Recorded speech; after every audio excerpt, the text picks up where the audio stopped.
In this video, I'll show you exactly how to set up your second display in just a few clicks, no tech skills needed.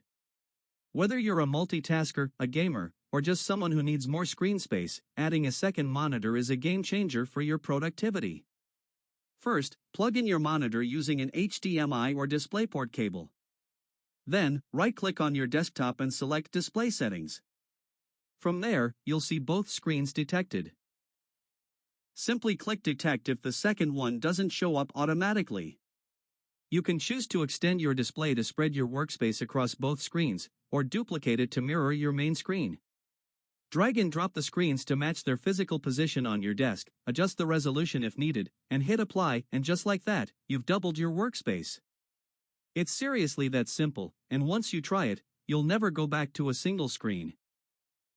If you found this helpful, don't forget to like, subscribe, and follow for more tips like this.